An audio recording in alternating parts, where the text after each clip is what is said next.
2 days are past. It is a summer evening. The coachman has set me down at a place called Whitcross. He could take me no farther for the sum I had given, and I was not possessed of another shilling in the world. The coach is a mile off by this time. I am alone. At this moment I discover that I forgot to take my parcel out of the pocket of the coach, where I had placed it for safety. There it remains. There it must remain, and now I am absolutely destitute. Whitcross is no town, nor even a hamlet. It is but a stone pillar set up where 4 roads meet, whitewashed, I suppose, to be more obvious at a distance and in darkness. 4 arms spring from its summit. The nearest town to which these point is, according to the inscription, distant 10 miles, the farthest above 20. From the well-known names of these towns I learn in what county I have lighted. A North Midland shire, dusk with moorland, ridged with mountain. This I see. There are great moors behind and on each hand of me. There are waves of mountains far beyond that deep valley at my feet. The population here must be thin, and I see no passengers on these roads. They stretch out east, west, north, and south, white, broad, lonely. They are all cut in the moor, and the heather grows deep and wild to their very verge. Yet a chance traveller might pass by, and I wish no eye to see me now. Strangers would wonder what I am doing, lingering here at the signpost, evidently objectless and lost. I might be questioned. I could give no answer but what would sound incredible and excite suspicion. Not a tie holds me to human society at this moment. Not a charm or hope calls me where my fellow creatures are. None that saw me would have a kind thought or a good wish for me. I have no relative but the universal mother, Nature. I will seek her breast and ask repose. I struck straight into the heath. I held on to a hollow I saw deeply furrowing the brown moorside. I waded knee-deep in its dark growth. I turned with its turnings, and finding a moss-blackened granite crag in a hidden angle, I sat down under it. High banks of moor were about me. The crag protected my head. The sky was over that. Some time passed before I felt tranquil even here. I had a vague dread that wild cattle might be near, or that some sportsman or poacher might discover me. If a gust of wind swept the waste, I looked up, fearing it was the rush of a bull. If a plover whistled, I imagined it a man. Finding my apprehensions unfounded, however, and calmed by the deep silence that reigned as evening declined at nightfall, I took confidence. As yet I had not thought, I had only listened, watched, dreaded. Now I regained the faculty of reflection. What was I to do? Where to go? Oh, intolerable questions, when I could do nothing and go nowhere, when a long way must yet be measured by my weary, trembling limbs before I could reach human habitation, when cold charity must be entreated before I could get a lodging, reluctant sympathy importuned, almost certain repulse incurred before my tale could be listened to, or one of my wants relieved. I touched the heath. It was dry and yet warm with the heat of the summer day. I looked at the sky. It was pure.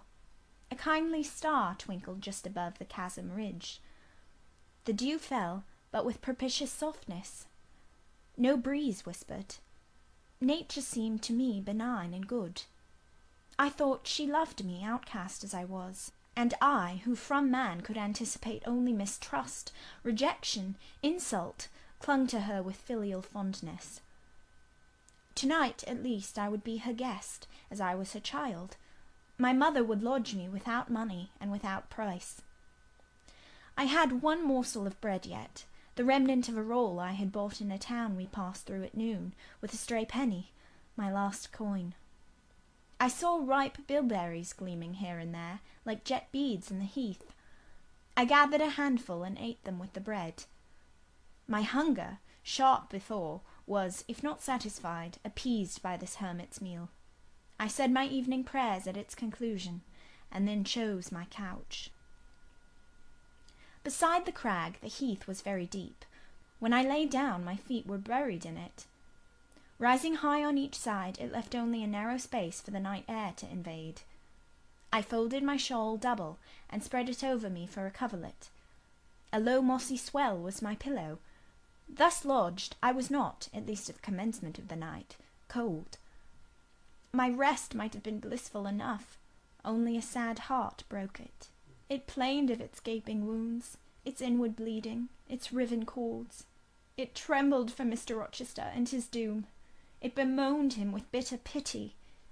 It demanded him with ceaseless longing, and impotent as a bird with both wings broken, it still quivered its shattered pinions in vain attempts to seek him. Worn out with this torture of thought, I rose to my knees. Night was come, and her planets were risen. A safe, still night, too serene for the companionship of fear.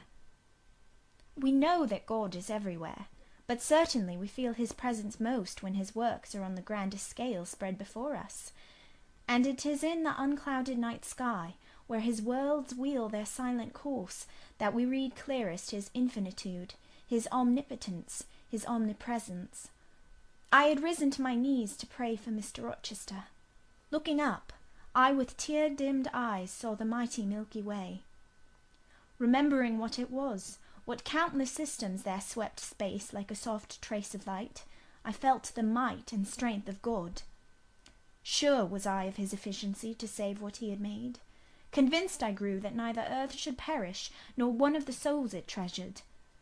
I turned my prayer to thanksgiving. The source of life was also the saviour of spirits. Mr. Rochester was safe, he was God's, and by God would he be guarded. I again nestled to the breast of the hill, and ere long in sleep forgot sorrow. But next day want came to me pale and bare.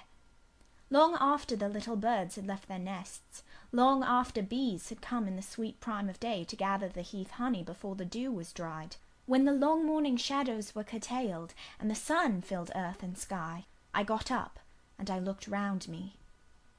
What a still, hot, perfect day! What a golden desert this spreading moor! Everywhere sunshine! I wished I could live in it and on it.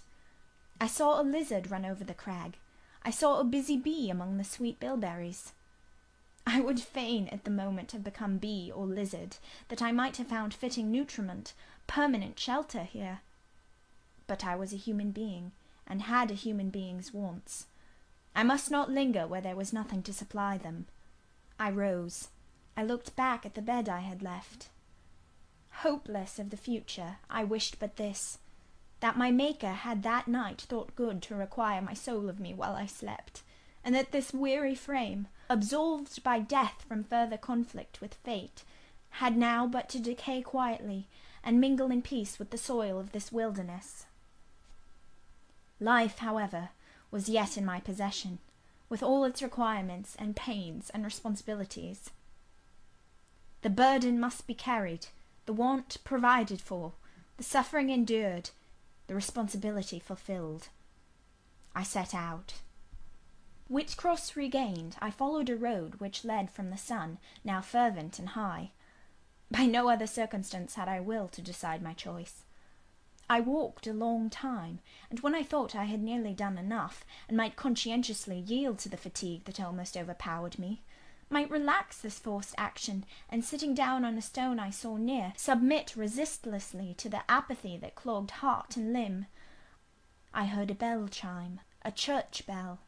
I turned in the direction of the sound, and there, amongst the romantic hills, whose changes in aspect I had ceased to note an hour ago, I saw a hamlet and a spire.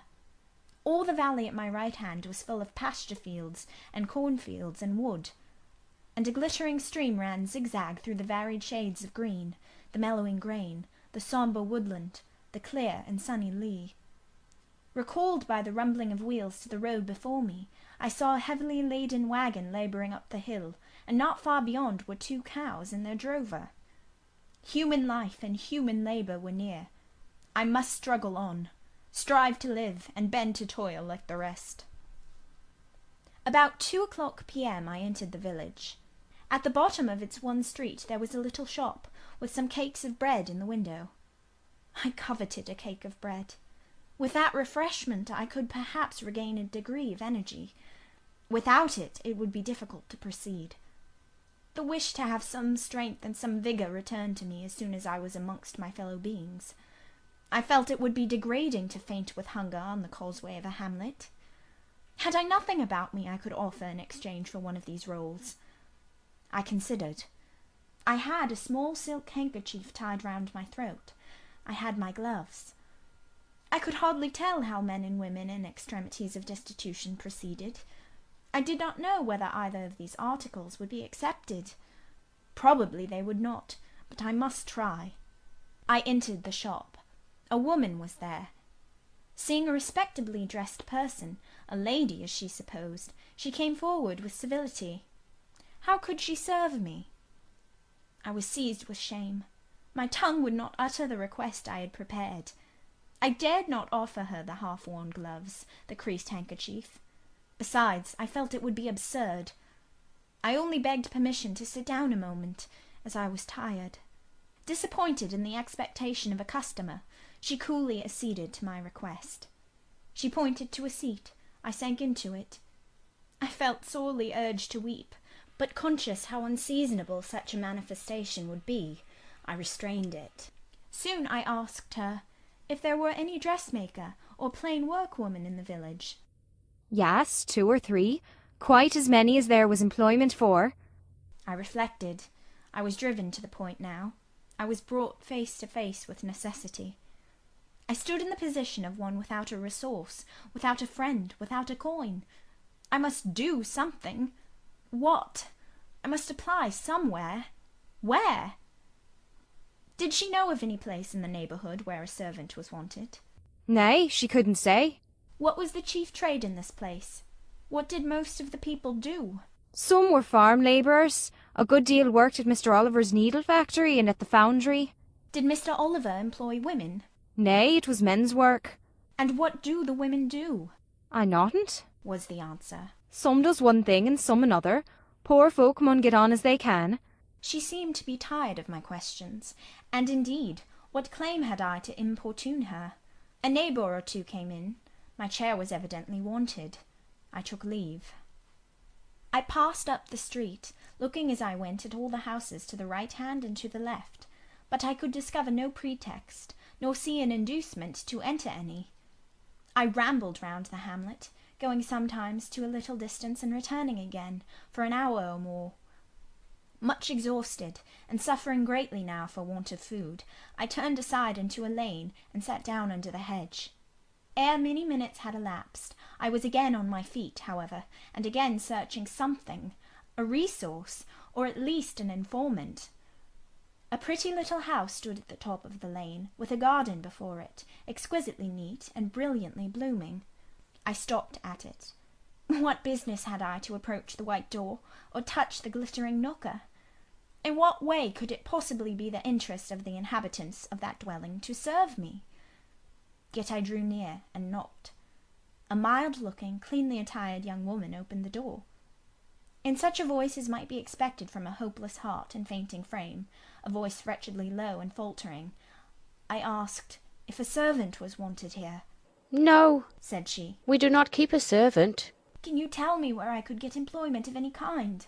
I continued. I am a stranger, without acquaintance in this place. I want some work, no matter what. But it was not her business to think for me, or to seek a place for me. Besides, in her eyes, how doubtful must have appeared my character, position, tale. She shook her head. She was sorry she could give me no information. And the white door closed, quite gently and civilly, but it shut me out. If she had held it open a little longer, I believe I should have begged a piece of bread, for I was now brought low. I could not bear to return to the sordid village, where besides no prospect of aid was visible. I should have longed rather to deviate to a wood I saw not far off, which appeared in its thick shade to offer inviting shelter. But I was so sick, so weak, so gnawed with nature's cravings, instinct kept me roaming round abodes where there was a chance of food. Solitude would be no solitude, Rest, no rest, while the vulture, hunger, thus sank beak and talons in my side. I drew near houses. I left them and came back again, and again I wandered away, always repelled by the consciousness of having no claim to ask, no right to expect interest in my isolated lot. Meantime, the afternoon advanced, while I thus wandered about like a lost and starving dog. In crossing a field, I saw the church spire before me. I hastened towards it. Near the churchyard, and in the middle of a garden, stood a well-built, though small house, which I had no doubt was the parsonage. I remembered that strangers who arrive at a place where they have no friends, and who want employment, sometimes apply to the clergyman for introduction and aid.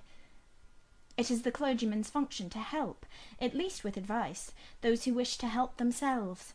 I seemed to have something like a right to seek counsel here.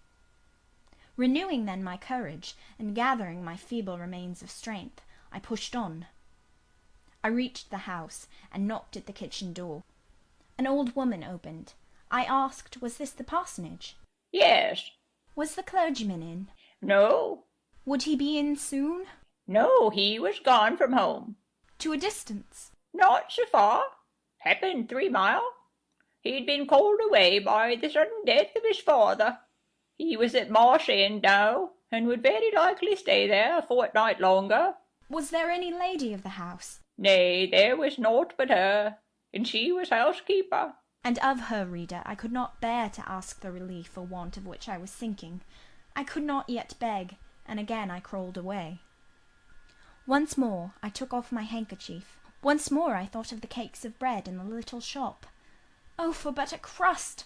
For but one mouthful to allay the pang of famine. Instinctively I turned my face again to the village. I found the shop again, and I went in, and though others were there besides the woman, I ventured the request, would she give me a roll for this handkerchief? She looked at me with evident suspicion. Nay, she never sold stuff in that way. Almost desperate, I asked for half a cake. She again refused. How could she tell where I had got the handkerchief? She said. Would she take my gloves? No, what could she do with them? Reader, it is not pleasant to dwell on these details. Some say there is an enjoyment in looking back to painful experience past, but at this day I can scarcely bear to review the times to which I allude. The moral degradation, blent with the physical suffering, form too distressing a recollection ever to be willingly dwelt on. I blamed none of those who repulsed me. I felt it was what was to be expected, and what could not be helped. An ordinary beggar is frequently an object of suspicion, a well-dressed beggar inevitably so. To be sure, what I begged was employment, but whose business was it to provide me with employment? Not certainly that of persons who saw me then for the first time, and who knew nothing about my character. And as to the woman who would not take my handkerchief in exchange for her bread, why, she was right if the offer appeared to her sinister, or the exchange unprofitable. Let me condense now. I am sick of the subject. A little before dark I passed a farmhouse, at the open door of which the farmer was sitting, eating his supper of bread and cheese. I stopped and said, "Will you give me a piece of bread, for I am very hungry?" He cast on me a glance of surprise, but without answering he cut a thick slice from his loaf and gave it to me. I imagine he did not think I was a beggar, but only an eccentric sort of lady who had taken a fancy to his brown loaf. As soon as I was out of sight of his house, I sat down and ate it. I could not hope to get a lodging under a roof, and sought it in the wood I have before alluded to. But my night was wretched, my rest broken. The ground was damp, the air cold. Besides, intruders passed near me more than once, and I had again and again to change my quarters. No sense of safety or tranquillity befriended me. Towards morning it rained.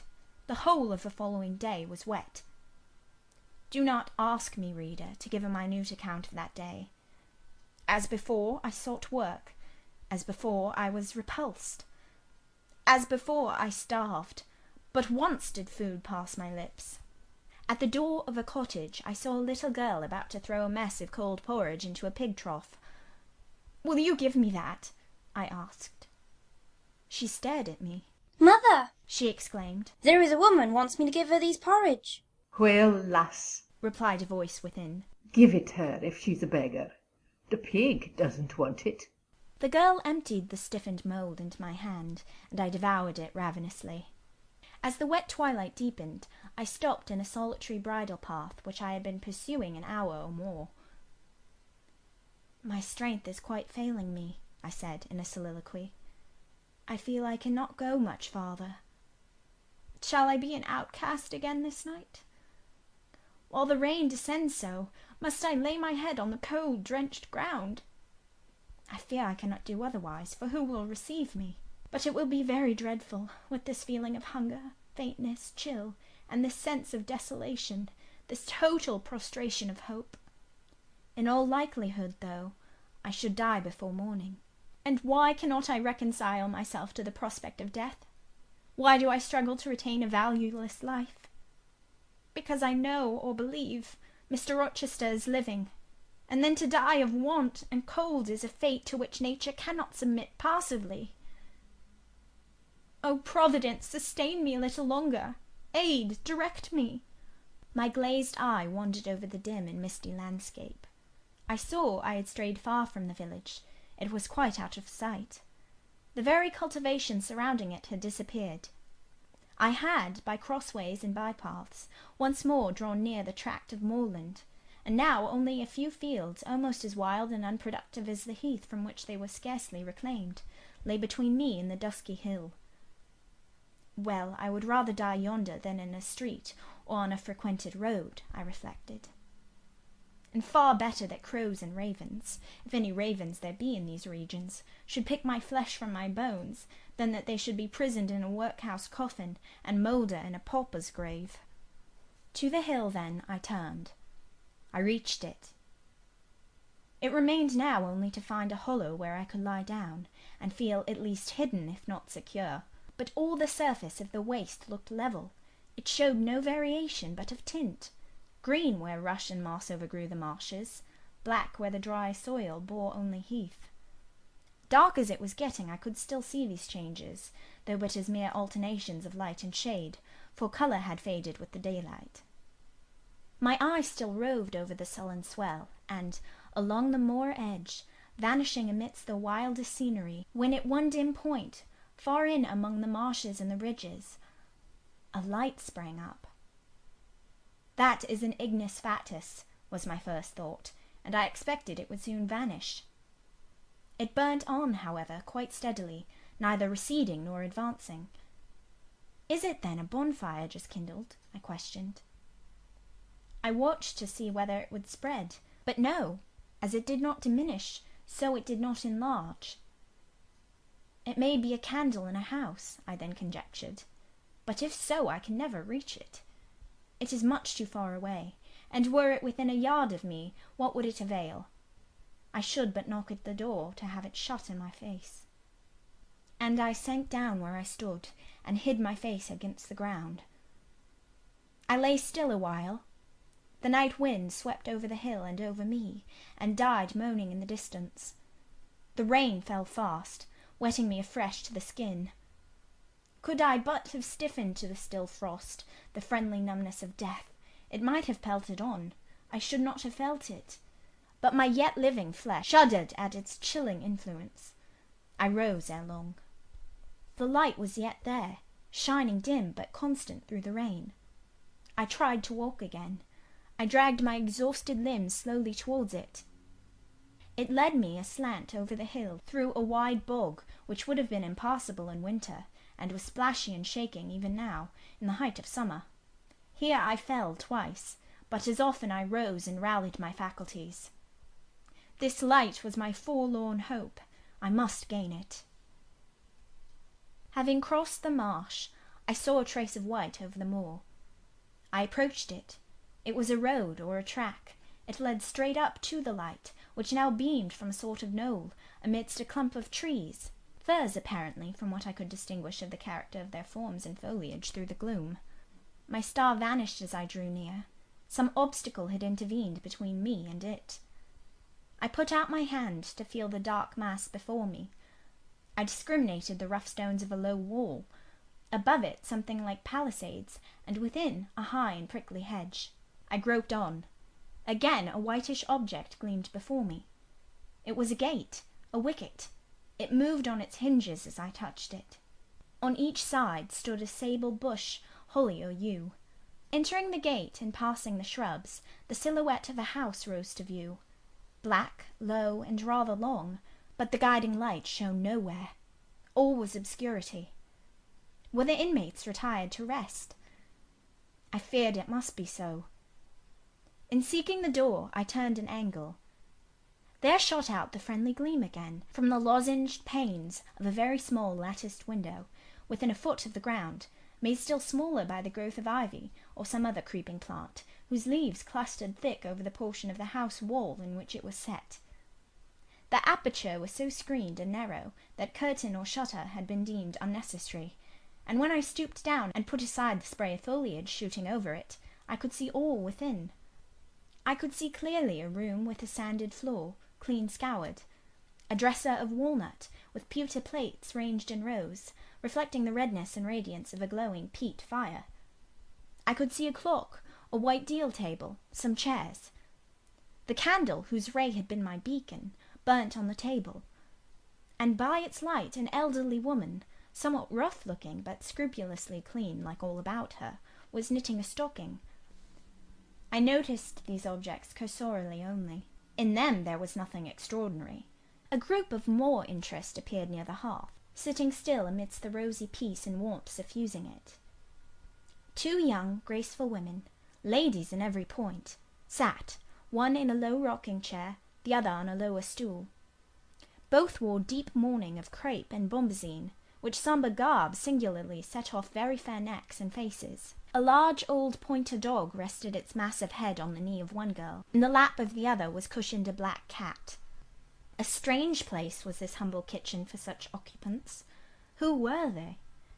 They could not be the daughters of the elderly person at the table, for she looked like a rustic, and they were all delicacy and cultivation. I had nowhere seen such faces as theirs, and yet, as I gazed on them, I seemed intimate with every lineament. I cannot call them handsome, they were too pale and grave for the word. As they each bent over a book, they looked thoughtful almost to severity.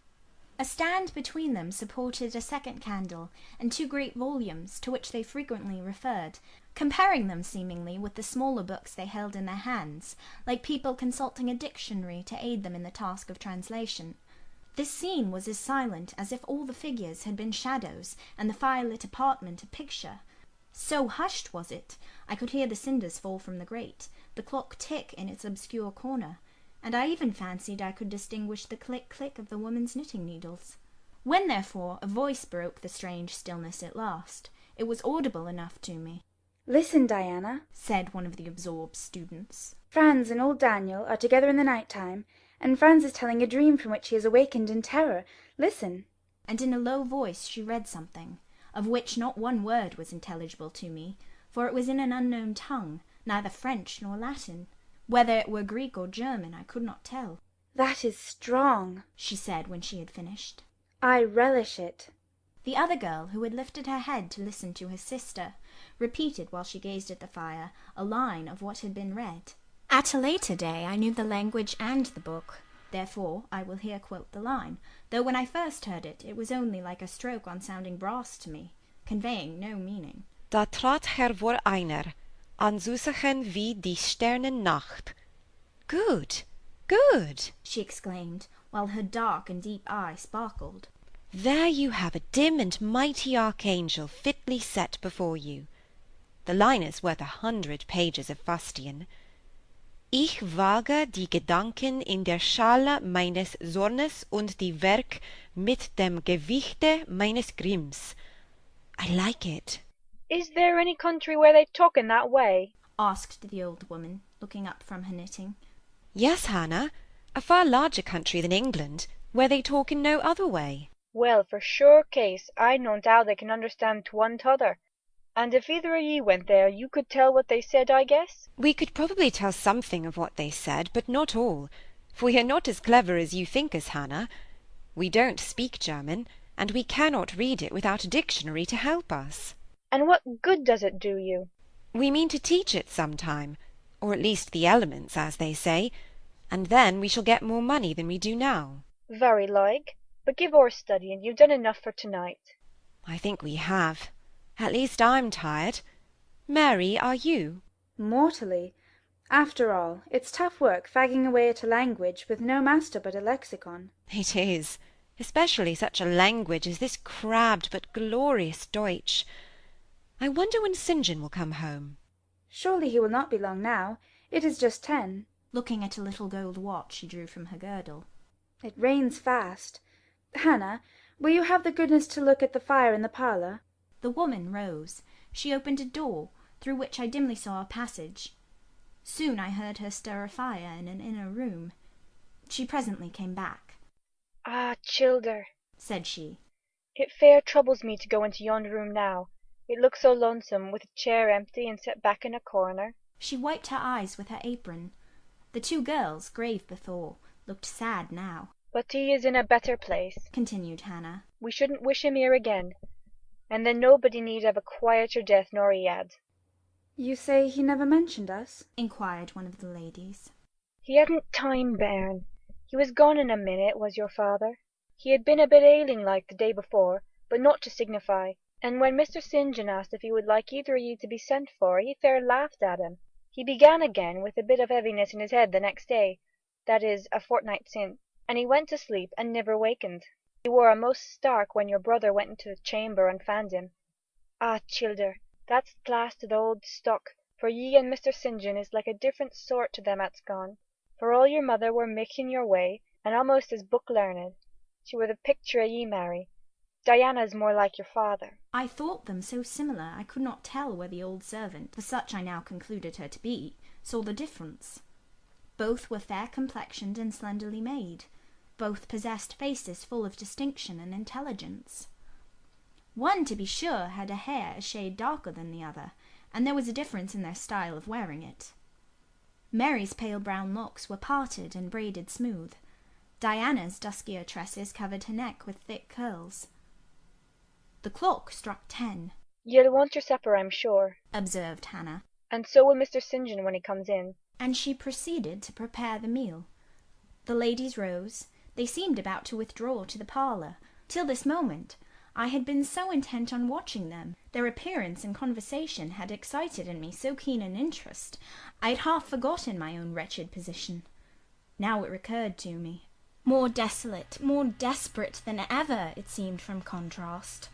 And how impossible did it appear to touch the inmates of this house with concern on my behalf, to make them believe in the truth of my wants and woes, to induce them to vouchsafe a rest for my wanderings. As I groped out the door, and knocked at it hesitatingly, I felt that last idea to be a mere chimera. Hannah opened. What do you want? She inquired, in a voice of surprise, as she surveyed me by the light of the candle she held. May I speak to your mistresses? I said. You had better tell me what you have to say to them.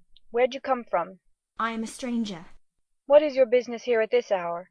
I want a night's shelter in an outhouse, or anywhere, and a morsel of bread to eat. Distrust, the very feeling I dreaded, appeared in Hannah's face. I'll give you a piece of bread, she said, after a pause. But we can't take in a vagrant to lodge. It isn't likely. Do let me speak to your mistresses. No, not I. What can they do for you? You should not be roving about now. It looks very ill. But where shall I go if you drive me away? What shall I do? Oh, I'll warrant you know where to go and what to do. Mind you don't do wrong, that's all. Here's a penny.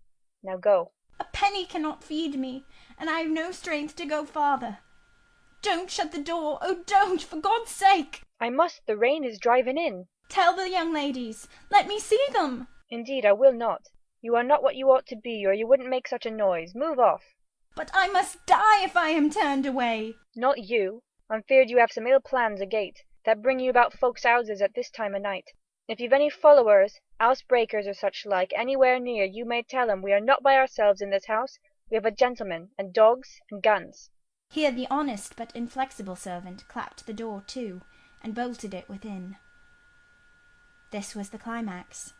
A pang of exquisite suffering, a throe of true despair, rent and heaved my heart. Worn out, indeed, I was. Not another step could I stir. I sank on the wet doorstep. I groaned. I wrung my hands. I wept in utter anguish. Oh, this spectre of death! Oh, this last hour approaching in such horror! Alas, this isolation, this banishment from my kind! Not only the anchor of hope, but the footing of fortitude was gone, at least for a moment, but the last I soon endeavoured to regain. "I can but die," I said, "and I believe in God. Let me try to wait his will in silence." These words I not only thought, but uttered, and thrusting back all my misery into my heart, I made an effort to compel it to remain there, dumb and still. "All men must die," said a voice close at hand. "but all are not condemned to meet a lingering and premature doom such as yours would be if you perished here of want." "Who or what speaks?" I asked, terrified at the unexpected sound, and incapable now of deriving from any occurrence a hope of aid. A form was near. What form the pitch-dark night and my enfeebled vision prevented me from distinguishing. With a loud, long knock, the newcomer appealed to the door. "Is it you, Mr. St. John?" cried Hannah. Yes, yes, open quickly." "Well, how wet and cold you must be, such a wild night as it is. Come in, your sisters are quite uneasy about you, and I believe there are bad folks about. There has been a beggar woman, I declare she is not gone yet. Lay down, there. Get up, for shame. Move off, I say." "Hush, Hannah. I have a word to say to the woman. You have done your duty in excluding. Now let me do mine in admitting her. I was near, and listened to both you and her. I think this is a peculiar case. I must at least examine into it. Young woman, rise and pass before me into the house." With difficulty I obeyed him. Presently I stood within that clean, bright kitchen, on the very hearth, trembling, sickening, conscious of an aspect in the last degree ghastly, wild, and weather-beaten. The two ladies, their brother, Mr. St. John, the old servant, were all gazing at me. St. John, who is it? I heard one ask. "I cannot tell. I found her at the door." Was the reply. "She does look white," said Hannah. "As white as clay, or death," was responded. "She will fall. Let us sit." And indeed my head swam. I dropped, but a chair received me. I still possessed my senses, though just now I could not speak. "Perhaps a little water would restore her. Hannah, fetch some, but she is worn to nothing. How very thin, and how very bloodless." A mere spectre. Is she ill, or only famished? "Famished, I think. Hannah, is that milk? Give it me, and a piece of bread." Diana, I knew her by the long curls which I saw drooping between me and the fire as she bent over me, broke some bread, dipped it in milk, and put it to my lips. Her face was near mine.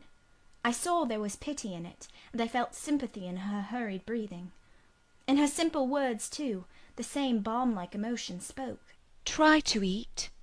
"Yes, try," repeated Mary gently, and Mary's hand removed my sodden bonnet and lifted my head. I tasted what they offered me, feebly at first, eagerly soon. "Not too much at first. Restrain her," said the brother. "She has had enough." And he withdrew the cup of milk and the plate of bread. A little more, St. John. Look at the avidity in her eyes. "No more at present, sister. Try if she can speak now. Ask her her name." I felt I could speak, and I answered, "My name is Jane Elliot." Anxious as ever to avoid discovery, I had before resolved to assume an alias. "And where do you live? Where are your friends?" I was silent. "Can we send for anyone you know?" I shook my head. "What account can you give of yourself?" Somehow, now that I had once crossed the threshold of this house, and once was brought face to face with its owners, I felt no longer outcast, vagrant, and disowned by the wide world. I dared to put off the mendicant, to resume my natural manner and character. I began once more to know myself, and when Mr. St. John demanded an account, which at present I was far too weak to render, I said after a brief pause, "Sir, I can give you no details tonight." "But what then," said he, "do you expect me to do for you?" "Nothing," I replied.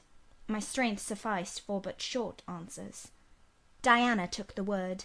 "Do you mean," she asked, "that we have now given you what aid you require, and that we may dismiss you to the moor and the rainy night?" I looked at her.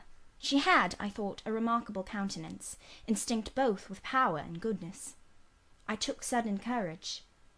Answering her compassionate gaze with a smile, I said, "I will trust you. If I were a masterless and stray dog, I know that you would not turn me from your hearth tonight.